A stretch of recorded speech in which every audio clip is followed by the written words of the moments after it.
नहीं सवाल माने की আমি কি সওয়াল খারাপ নাহি দোষে টুকানে আর মুহি দাঁত পোহে খাইছে দাঁতে হইছে ডাকি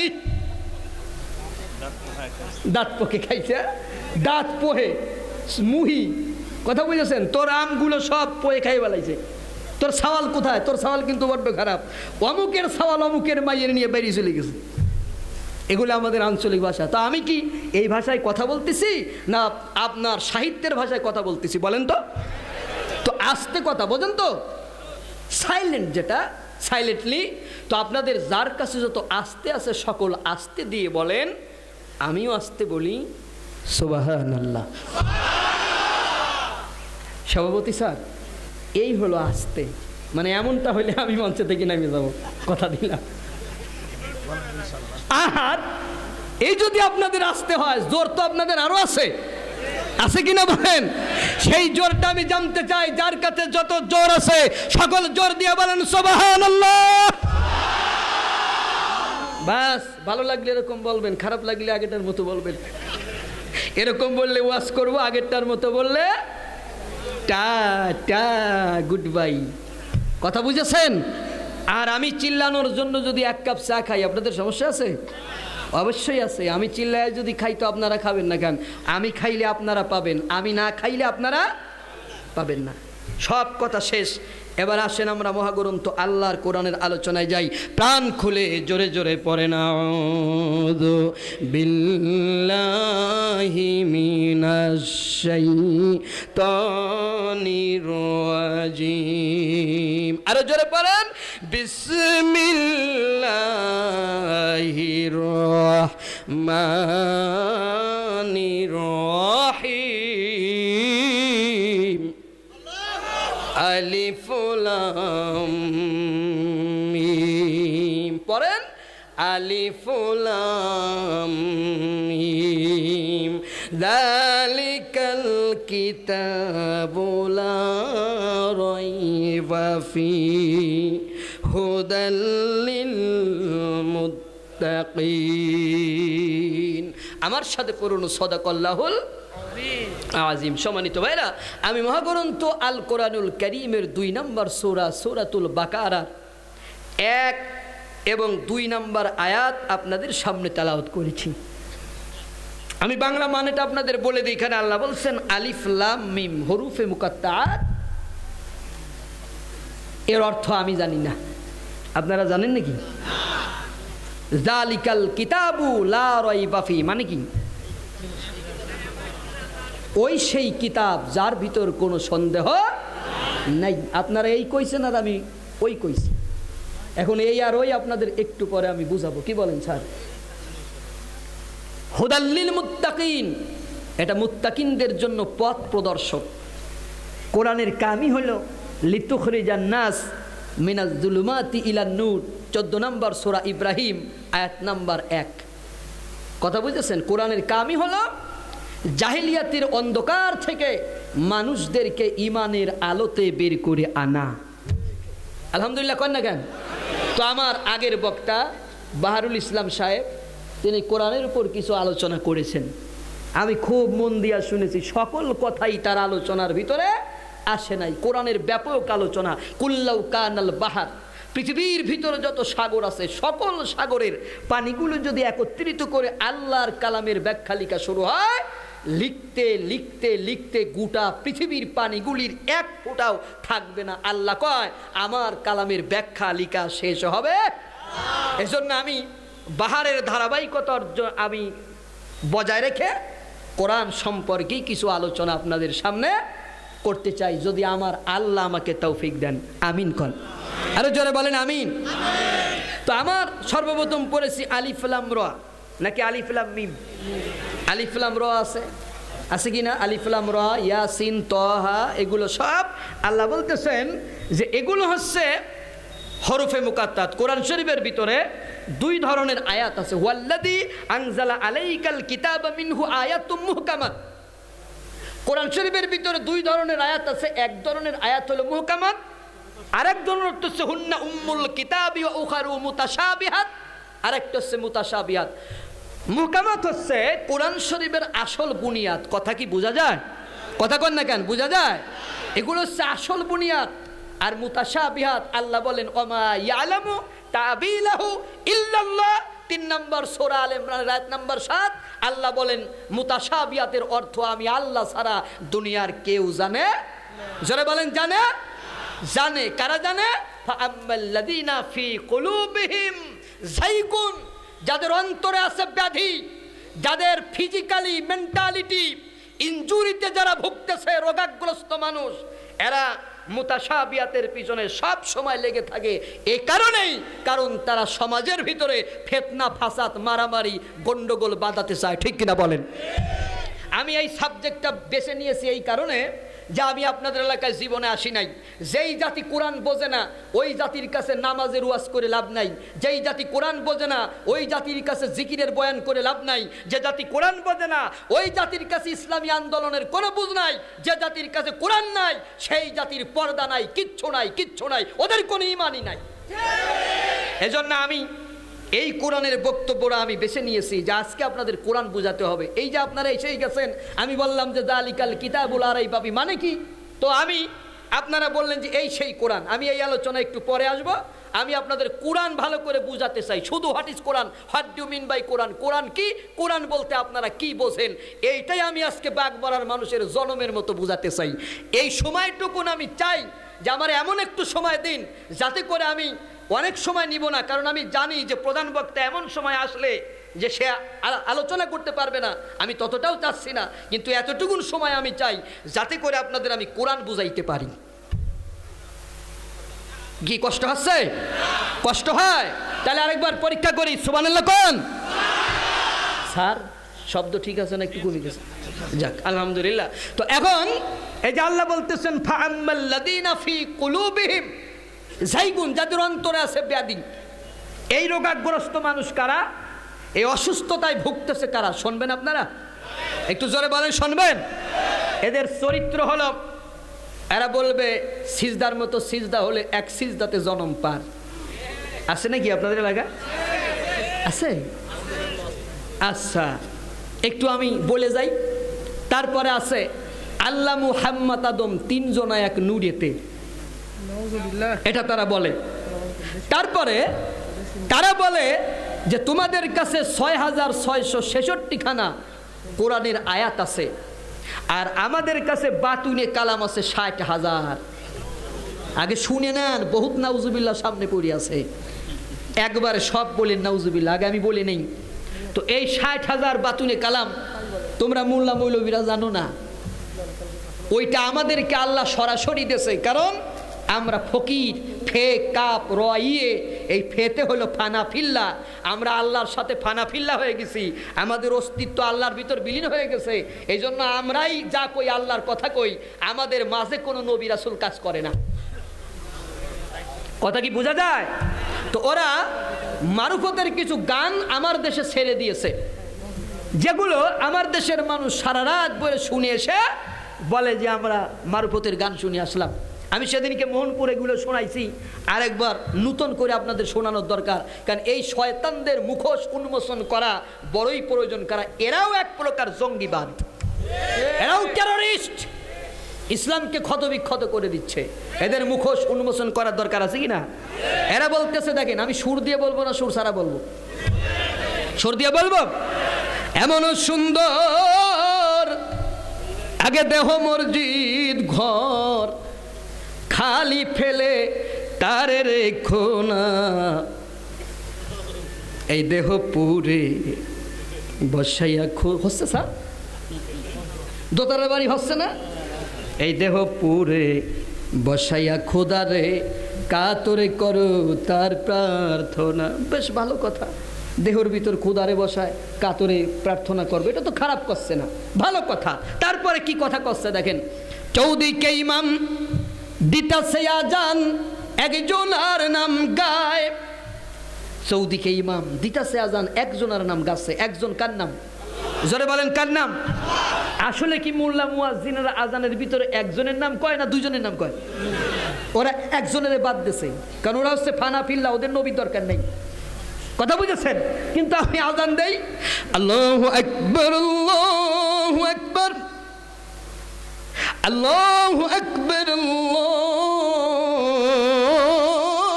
আল্লাহু আকবার। কার নাম? জোরে বলেন, আশহাদু আল্লা ইলাহা ইল্লাল্লাহ।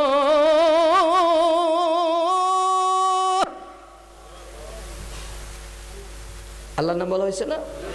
আশহাদু আন্না মুহাম্মাদার রাসূলুল্লাহ।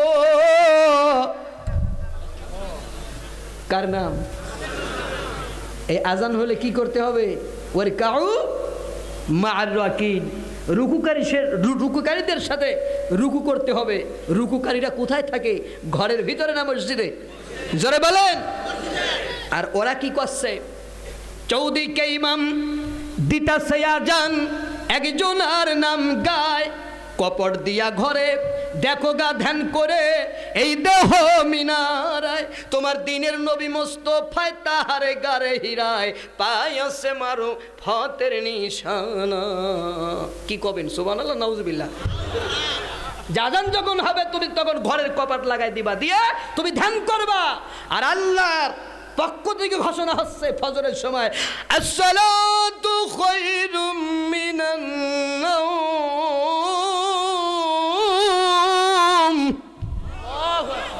ঘুম থেকে নামাজ উত্তম উঠে আসো। আর ওরা কয় যে তখন তুমি কপাট দিয়ে ধ্যান শুরু করে দাও। এই জন্যই তো তোমরা গাঁজা খাও। কি খাও?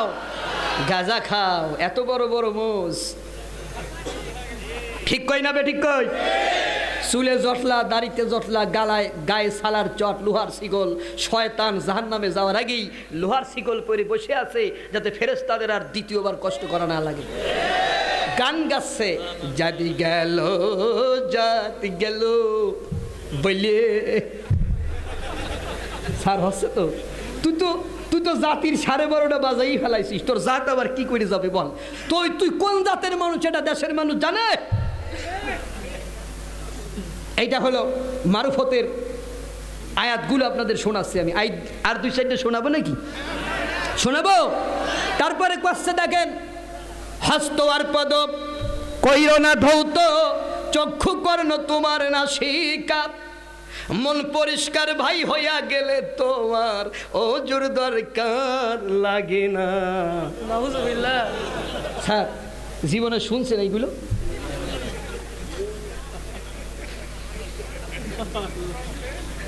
হস্ত আর পদ কইরো না ধৌত, চক্ষু কর্ণ তোমার নাসিকা, মন পরিষ্কার ভাই হইয়া গেলে তোমার ওজুর দরকার লাগে না। এই কারণের জন্য জীবনে ওরা গোসল করে না, ওজু করে না। ওদের দেখবেন মাথায় জটলা হয়ে গেছে, চুলে জটলা হয়ে গেছে, চুলে উকুন, দাড়িতে উকুন, সব জায়গা উকুন।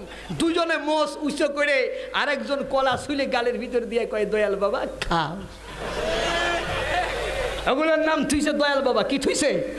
আমি নারায়ণগঞ্জে যাচ্ছি মাহফিল করতে, দেখলাম স্যার মাজার রোডে ঢুকার সাথে সাথে দেখলাম মাইকে গান বাজতেছে, দয়াল বাবা কেবলা কাবা আয়নার কারিগর, আয়না বসাইয়া দে মোর কলবের ভিতর। আমি তখন মনে মনে চিন্তা করি, গান তো হচ্ছে না রকম ভাই, গান হলে এরকমের হতে হবে। দয়াল বাবা কলা খাওয়া, গাছ লাগাইয়া খাও, এতদিন যা খাইছো বাবা সব কিছু তার ফা। ভুল কই না ঠিক কই? মাজারেতে বৈশা বৈশা সারিন দেয়ার তবলা নিয়া, মাজারেতে বৈশা বৈশা সারিন দেয়ার তবলা নিয়া, নামাজ রোজা না করিয়া গান করে বাবার। কোন বাবার কথা বলেন? এই বাবার গান গাচ্ছে। তারা কোরআন শরীফের মুতাশাবিহাতের পিছনে লেগে আছে। আমার আল্লাহ রাব্বুল আলামিন ডেকে বলেন, মা ইয়ালামু তা'ওয়িলাহু ইল্লাল্লাহ। আল্লাহু আকবার কোন? আল্লাহ কয়ের অর্থ আমি সারা দুনিয়ার কেউ জানে না। এরপর এবার আসি, জালিকাল কিতাবুল লা রাইবা ফীহি। এর মানে জানি কি কইছিলেন? এই সেই কিতাব যার ভিতর কোনো সন্দেহ নাই। এখানে যারা টিচাররা বসে আছেন, প্রফেসররা বসে আছেন, অধ্যক্ষরা বসে আছেন, আমি আপনাদের ছাত্রর চাইতেও যোগ্যতা কম। আমারে কি একটু বলবেন জালিকা মানে কি? স্যার একটু কম দিন আপনি। জালিকা মানে কি?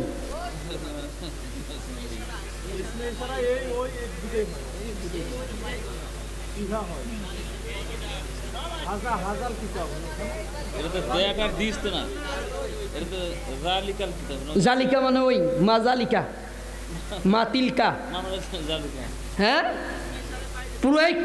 পুরুষকে বলা হচ্ছে মা জালিকা, নারীকে বলা হচ্ছে মা তিলকা। পুরুষকে বলা হচ্ছে মা হাজা, নারীকে বলা হচ্ছে মা হাজিহি। তো জালিকা একটু আসতে, দ্যাট আর দিস আমি লিখলাম। হ্যাঁ, আমি একটু বলে নেই স্যার, হাজার জন্য একটা অপশন আছে, এই দেখেন আমার কাছে আছে, এই দেখেন লাউ আনজালনা হাযাল কোরআন, আল্লাহ এই জায়গায় হাজা লাগাইছে। তাহলে আল্লাহর কলমের কালি কি কম ছিল যে এই জায়গা আল্লাহ লাগাইলো জালিকাল কিতাবুল আর কবি জালিকা লাগালে কেন হাজা লাগাই দিতে পারতো? তাহলে নিশ্চয়ই এর ভিতর কোনো রহস্য আছে কিনা? কি আছে কিনা? কথা কন না কেন? আছে। এই ইশারা টিশারা বাদ দেন, আগে বাংলা ইংরেজিতে বোঝেন, তারপরে আসবানি আপনার ইশারায়। সোজা কথা আগে বোঝেন। আমি লিখলাম ব্ল্যাকবোর্ডে, যা লিখলাম যে দ্যাট ইজ এ পেন, মানে কি এই ওই দুইটাই হয় না? দ্যাট মানে ওই, কারেক্ট। কিন্তু একজন লিখলো এই হয় একটি কলম, গুল্লা পাবে না নাম্বার পাবে? কতক্ষণ কি পাবে? কেন পাবে? কারণ দিস কোনোদিন দ্যাট হয় না, দ্যাট কোনোদিন দিস হয় না, দ্যাট কোনোদিন ইটস হয় না, ইটস কোনোদিন দ্যাট হয় না। ইটস মিন এটা আর দ্যাটস মিন ওটা। এখন যদি বলেন আল্লাহ রাব্বুল আলামিন এখানে লাগাই দিতে পারতেন হাযাল কিতাবু লা রাইবা ফি, নাই কোনো সন্দেহ এই কিতাবের ভিতরে। আল্লাহ এখানে সহজ কথা লাগা দিতে পারতেন হাজা। হাজা যদি লাগাতেন এখানে এসমে ইশারার দরকার ছিল না? ছিল? কথা কন না কেন? ছিল নাকি? আল্লাহর জায়গা হাজা না লাগায় জালিকা লাগাইছে কোন কারণে? নিশ্চয়ই কোনো কারণের ভিতরে আছে কি নাই? কথা বলেন।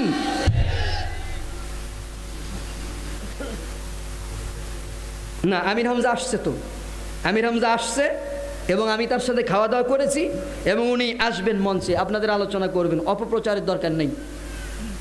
এবং আমি যত তাড়াতাড়ি পারি মঞ্চের থেকে নেমে ওনাকে ছেড়ে দিব, কারণ আমি জানি যে আপনারা আমার ওয়াজ শুনতে আসেন নাই। আমার ওয়াজ শুনতে গুটি কয়েক মানুষ আসছে আর আপনারা আসছেন তার ওয়াজ শুনতে, এই কারণে আমি যত দ্রুত সম্ভব ছেড়ে দিব। এখন বিষয়টা দেখেন যে আল্লাহ রাব্বুল আলামিন বলছেন যালিকাল কিতাবু লা রাইবা ফি, আপনি বলতেছেন এই সেই কিতাব যার ভিতর কোনো সন্দেহ নাই।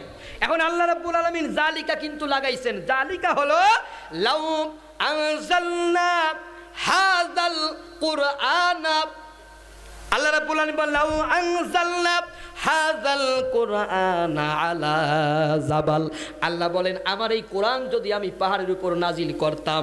কোথায় নাজিল করতাম? রাইতা, তুমি দেখতে, হু জমির, জমির এখানে পাহাড়কে ইন্ডিকেট করছে, তুমি ওই পাহাড়কে দেখতে পাইতা যে পাহাড় মাটির নিচে খাশিয়াম। আল্লাহ বলতেছেন খাশিয়াম মুতাসাদ্দিয়াম মিন খাশিয়াতিল্লাহ, পাহাড় বিনীত হয়ে আল্লাহর ভয়ে মাটির নিচে দেবে যেত। সুবহানাল্লাহ কোন? এখন আমি আপনাদের বুঝাই ও জায়গা হাজা লাগানোর কারণটা কি এবার বোঝেন। এখন আল্লাহ কোশ্চেন লাউ আনজালনা হাযাল কোরআন আলা জাবাল, আমি যদি এই কোরআনকে পাহাড়ের উপর নাজিল করতাম, রাইতাহু তুমি দেখতে পেতে ওই জাবালকে, যে জাবাল বিনীত হয়ে মাটির নিচে দেবে গেছে। এখন আমাকে বলেন এই গোটা পৃথিবীতে যত এই কোরআনগুলো আছে সকলের বাড়ি থেকে বের করে, লাইব্রেরি থেকে বের করে যদি ওহুদ পাহাড়ের উপর রাখা হয়, ওহুদ পাহাড় কি মাটির নিচে যাবে? অথচ আল্লাহ যে করছে এই কোরআনকে যদি পাহাড়ের উপর রাখা হয় তাহলে পাহাড় মাটির তলে যাবে, আর আপনারা কোশ্চেন যাবে না। কোনটা বিশ্বাস করব? কথা বলেন। আল্লাহটা বিশ্বাস করব না? তাহলে আপনারা তো রং হয়ে গেলেন এ জায়গা। এখন যুক্তিতে আসেন যে এই কোরআন কেমন কোরআন? আল্লাহ বলতেছেন যদি কোরআনকে পাহাড়ের উপর রাখা হয় পাহাড় মাটির তলে চলে যাবে। এটা শোনার সাথে সাথে একজন লোক বলতেছে, শোনো, তোমাদের এই গাজা খুঁড়ে গল্প আমরা আর শুনবো না। কেন? কয় যে চ্যালেঞ্জ করলাম গোটা পৃথিবীর কোরআন দিয়েও পাহাড় মাটির নিচে দাবানো যাবে না। তো সে বলতেছে ঠিক কথা, মাটির তলে পাহাড় যাবে না, এটা তো 100% কথা, তাহলে তোমরা কথা বলছো কেন? তখন তিনি কাগজের ভিতরে লিখছে আগুন। স্যার প্লিজ, আগুন লিখে তাকে বলছে, বলেন আগুনের কাম কি? তো আগুনের কাম তো জ্বালানো, আগুন যেখানে থাকে সেখানে জ্বালায়। তাহলে এই যে খাতার ভিতরে আগুন আছে, আপনি বলেন এই খাতাটাকে জ্বালাতে। তখন সে বলতেছে এই আগুন সেই আগুন নয়, আগুন আসলে জ্বালায়, তবে এই আগুন সেই আগুন কথা বলেন নয়। তখন উনি বলতেছেন কোরআন পাহাড়ের উপর রাখলে মাটির তলে চলে যায়, বাট এই কোরআন সেই কোরআন নয়। সেই কোরআন কি? সেই কোরআন কথা বলতে পারে, হাঁটতে পারে, চলতে পারে। কোরআনকে আপনি প্রশ্ন করলে উত্তর দেয়। যেমন আমাদের বাংলাদেশের এক হিন্দু শিল্পী নকুল কুমার বিশ্বাস, তিনি একটি গান লিখতেছেন। একটা হিন্দু মানুষ, দেখেন কি গান লিখছে কোরআন নিয়ে, আপনাদের একটু শোনাবো আমি। তিনি বলতেছেন কোরআন হলো এই দুনিয়ার জীবন্ত গ্রন্থ, তুমি প্রশ্ন করলেই উত্তর পাবে, তুমি প্রশ্ন করলেই উত্তর পাবে, এমন প্রাণবন্ত কোরআন হলো এই দুনিয়ার জীবন্ত গ্রন্থ। যদি প্রশ্ন করো তোমার নাম কি হে প্রাণপতিম, বলবে তখন ইন্নাহুলা কোরআনুন কারীম। আল্লাহু আকবার বলবেন না? যদি প্রশ্ন করো কোরআন তোমার দেশের বাড়ি কই, বলবে সে লাউহি মাহফুজ ঠিকানাহীন নয়। আল্লাহু আকবার বলো দুনিয়াতে আছে কি বই এমন মধুমন্ত, কোরআন হলো এই দুনিয়ার জীবন্ত গ্রন্থ। আল্লাহু আকবার কোন। শিল্পী নকুল কুমার বিশ্বাস কয় কোরআন জীবন্ত, তারে প্রশ্ন করলে উত্তর পাওয়া যায়, যে প্রশ্ন করবেন সেই প্রশ্নের উত্তর দেবে। এটা কি ঠিক না বেঠিক? জোরে বলেন ঠিক না বেঠিক? কোরআনের প্রশ্ন করলে উত্তর পাওয়া যায়। তাহলে আমি প্রশ্ন করি মা ইসমুকা,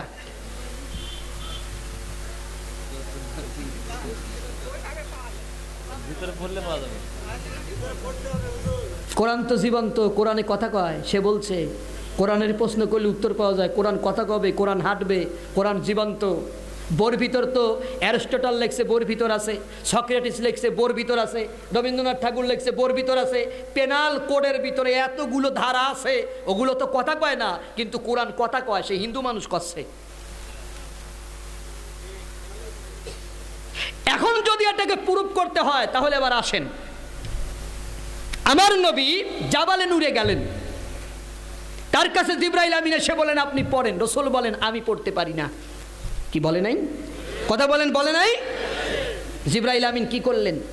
নবীকে বুকের সাথে জড়িয়ে ধরে একটি চাপ দিয়ে ছেড়ে দিলেন। নবীজি পড়তে শুরু করলেন। তার মানে হলো জিবরাইলের সিনা থেকে রাসূলের সিনায় কোরআন ট্রান্সফার হয়েছে। সুবহানাল্লাহ কন না কেন? কোরআন শরীফ ট্রান্সফার হয় body to body, not papers. কাগজের ভিতরে কোরআন ট্রান্সফার হয় না, আর কাগজের ভিতর কোরআন সংরক্ষণ করা যায় না। আল্লাহ কাগজের ভিতর কোরআন নাজিল করে নাই।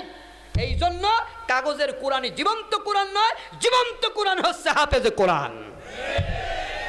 তিনি আরেকটি গান লিখতেছেন, তার আরেকটা গানের ভিতর আপনাদের আমি একটু শোনাই। ভাই কষ্ট হচ্ছে আপনাদের? তাহলে আরেকবার একটু পরীক্ষা হয়ে যাক। সুবহানাল্লাহ কোন। তিনি আরেকটি গানের ভিতর লিখতেছেন 2011 সালে আমেরিকার এক খ্রিস্টান পাদ্রী, তার নাম হচ্ছে পাস্টর টেরি জনস। এই লোকটা 2011 সালে রোজার ঈদের আগের দিন ঘোষণা দিল আমি আগামীকাল সকালবেলা, ঈদের দিন সকালবেলা মুসলমানদের একটি কোরআন জ্বালিয়ে মুসলমানদের অপমান করব। গোটা পৃথিবীর মানুষ তখন প্রতিবাদে ফেটে ফেলেছিল। আপনারাও পড়েছিলেন, হয়তো আপনাদের মনে নাই। তখন শিল্পী নকুল কুমার বিশ্বাস বাংলাদেশের এক স্যাটেলাইট চ্যানেলে বসে তিনি গান গাচ্ছিলেন। তাকে প্রশ্ন করছে, দাদা আগামীকাল সকালবেলা আমাদের কোরআন জ্বালাবে, এ ব্যাপারে দুই সাইডে কথা আপনি বলেন। তখন তিনি স্টুডিওর ভিতর বসে একটি গান কম্পোজ করলেন, করে ওই ছেলেটির প্রশ্নের জবাব দিচ্ছে। দেখেন তিনি বলতেছেন, যদি আগুন লেগে ধ্বংস হয়ে যায় যায় যায়, ধ্বংস হয়ে যায়, যদি আগুন লেগে যদি আগুন লেগে ধ্বংস হয় পৃথিবীর সব বইয়ের দোকান, কবু বিশ্ব থেকে হারাবে না পবিত্র কোরআন। আরো জোরে গান।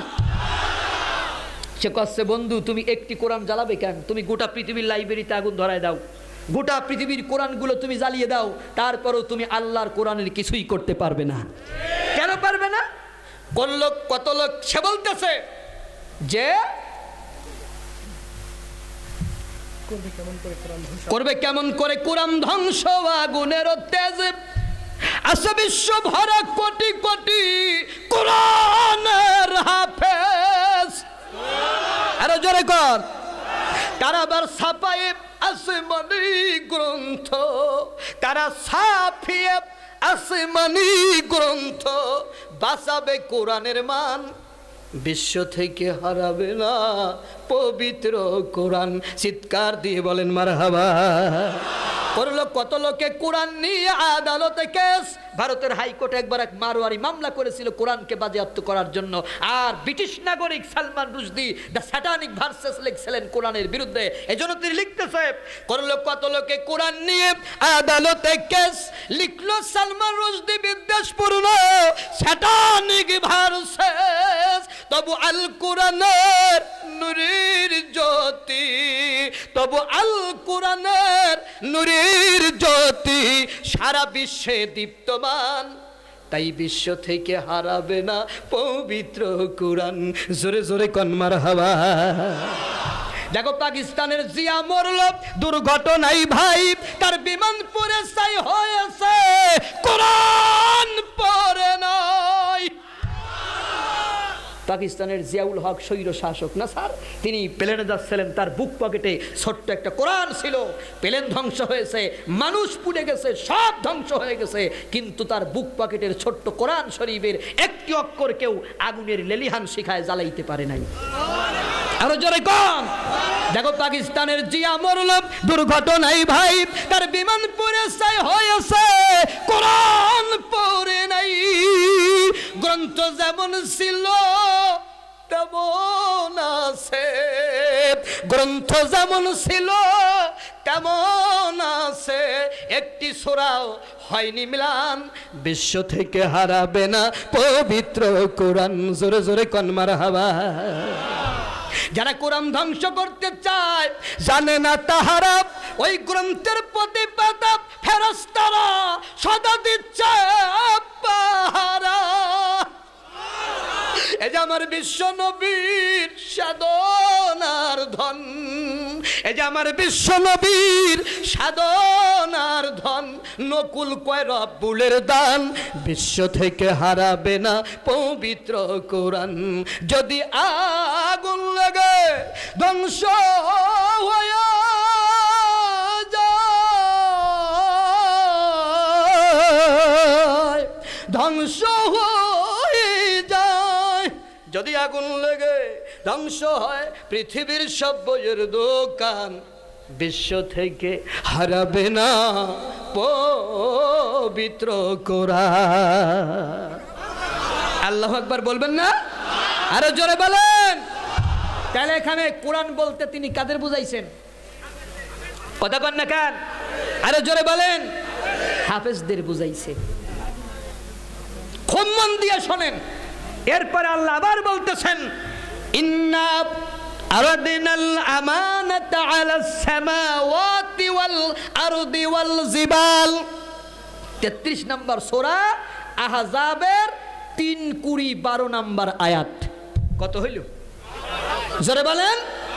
আল্লাহ বলেন, আমি এই আমানতকে, একটু ভালো করে বোঝেন, তিনি বলতেছেন আমি আমানতকে সর্বপ্রথম আকাশের কাছে দিতে চাইলাম, জমিনের কাছে দিতে চাইলাম, পাহাড়ের কাছে দিতে চাইলাম, কিন্তু তারা আবাইনা আইয়াহমিলনাহা ওয়া আশফাকুনা মিনহা, কিন্তু তারা এই কোরআনকে নিল না। এজন্য নিল না কারণ এর ওজন তারা বহন করতে পারবে না। তাহলে আল্লাহ আবার বলতেছেন এই কোরআনের ওজন পাহাড় বহন করতে পারবে না। তারপরে আল্লাহ ও জায়গা বলতেছেন যে লাউ আনজালনা হাযাল কুরআন আলা জাবাল, আমি যদি এই কোরআনকে পাহাড়ের উপর নাজিল করতাম, রাআইতাহু, তুমি দেখতে পারতে, খাশিয়াম মুতাসাদ্দিয়াম মিন খাশিয়াতিল্লাহ, তুমি দেখতে পাইতা যে পাহাড় মাটির নিচে দেবে গেছে, আল্লাহ করছে। কথা কি বোঝা যায়? তাহলে পাহাড় ভয় নাইনি, জমিন ভয় নাইনি, তারপরে আকাশ ভয় নাইনি, কিন্তু সেটা নিয়েছে কে? জোরে বলেন, কে নিয়েছে? কেন নিয়েছে? কারণ ইন্নাহু কানা যালুমান জাহুলা, মানুষ জালেম এবং মূর্খ। কথাটা কি বোঝা যায়? এখন দেখেন, আল্লাহ রাব্বুল আলামিন এই কোরআনকে মানুষের উপর দিয়েছেন ঠিক, তবে একবারে দেয় নাই। একবারে দিয়েছে 2 আয়াত, 3 আয়াত, 5 আয়াত। এই 1 আয়াত, 2 আয়াত, 5 আয়াত দেওয়ার পরেও আমার নবী ঘেমে গেছে, আমার নবী বেহুশ হয়ে গেছে, ঠিক না ঠিক? তাহলে পুরা কোরআন শরীফ নবীর উপর একবারে চাপায় দিলে নবীর অবস্থা হতো কি? কথা কি বোঝা যায়? কথা কি বোঝা যায়? তাহলে এখানে ওই কিতাবের ভিতর কোনোই সন্দেহ নাই, যেই কিতাব লৌহে মাহফুজ থেকে আমার নবীর কাছে আমার জিবরাইল ফেরেশতা নিয়ে গেছে, ওই কিতাবের ভিতর কোনো সন্দেহ, জোরে বলেন সন্দেহ। এখানে সন্দেহ মানে বিরাট একটি চ্যালেঞ্জ। আল্লাহ যদি এখানে হাজা লাগায় দিতেন, তাহলে এক সময় ইহুদি নাসারারা এই কোরআনের ভিতরে প্রিন্টিং করে তারা জের জবর ভুল করে দিত, জবরের ভুল করত, যে এখনো আমরা অনেক জায়গা পাচ্ছি। আমি কোরআন শরীফ পড়তে পড়তে দেখলাম যে লেখা রয়েছে ওয়া ইন তাসুমু খায়রুল লাকুম ইন কুনতুম তা'লামুন, কিন্তু মূলত ছিল ওয়া আন তাসুমু খায়রুল লাকুম ইন কুনতুম তা'লামুন। এখানে জবরের জায়গা জের হয়ে গেছে। এখানে যদি হাজা লাগানো থাকতো, তাহলে মুশরিকরা বলতো এই দেখো তোমাদের কোরআনের ভিতর নাকি ডাউট নাই, এই যে দেখো জায়গা জবর ছিল তুমি করছো, কিন্তু এই জায়গায় লেখা রয়েছে জের, সুতরাং ওই হাফেজদের কথা আর টিকতো না। এজন্য আল্লাহ কৌশল করে জায়গা কি লাগাইতেছে? কথা বলেন, জালিকা লাগাইতেছে। ওই সেই কিতাব, যেই কিতাবের ভিতরে কোনো সন্দেহ নাই। কোন কিতাব? ফি কিতাবিম মাকনুন, যা লৌহে মাহফুজে সংরক্ষিত। ঠিক কিনা বলেন? সেখান থেকে জিবরাইল নিয়ে খাতার ভিতর দেয় নাই। একটু মন লাগান, একটু বোঝেন, কোরআন না বুঝা পর্যন্ত হবে না। খাতার ভিতর দেয় নাই, ওই কোরআন শরীফ নিয়ে কোন জায়গা দিল? কোথায় দিল? আমাদের দেশের এক শ্রেণীর ননসেন্স বক্তা আছে, তারা বলে নবী লেখাপড়া করে নাই। এরকমের বক্তা আছে নাকি? দেখবেন ওয়াজ করতেছে,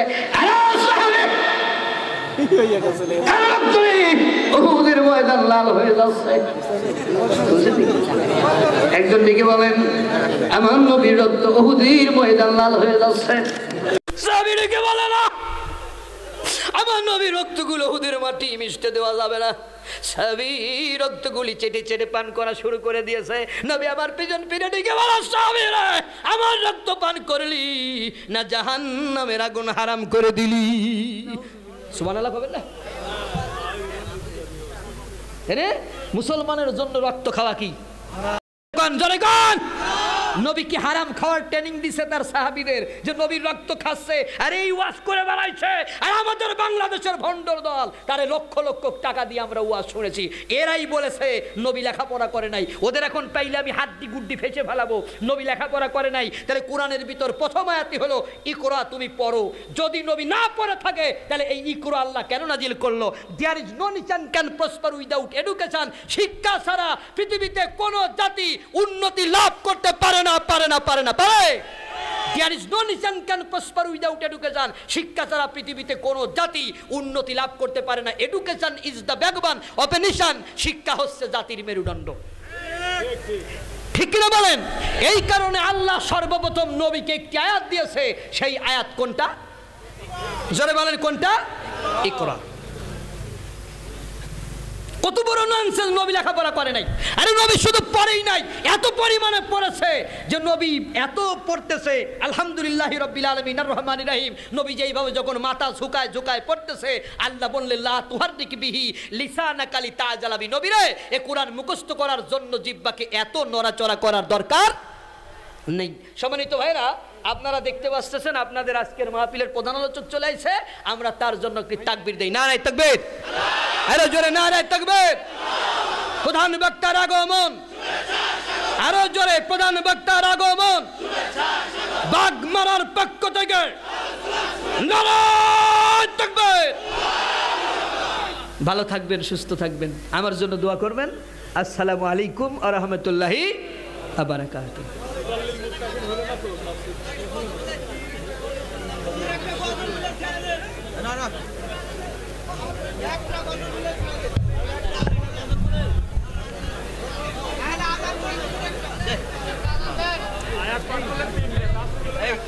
ঘোষণা দাও, ঘোষণা দাও।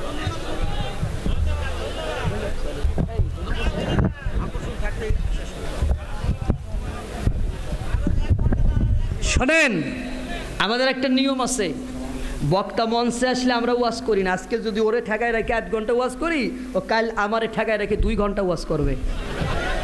এই জন্য আমরা বক্তারা ঠেলাঠেলি করা বাদ দিয়ে দিছি অনেক আগে। কথা বুঝতে পারছেন? ভালো থাকবেন, সুস্থ থাকবেন, আবার দেখা হবে। আসসালামু আলাইকুম। আর শোনেন, যদি আমার এই যে গজলগুলো আমি গাইছি, এই গজলগুলো এই যে যা গাইছি আমি, এগুলো আমার বইয়ে আছে। যদি আপনাদের দরকার হয় 20 টাকা দিয়ে গেটে গাড়ি আছে, আপনারা নিতে পারবেন। এই কোরআনের গানগুলো ওখানে আছে।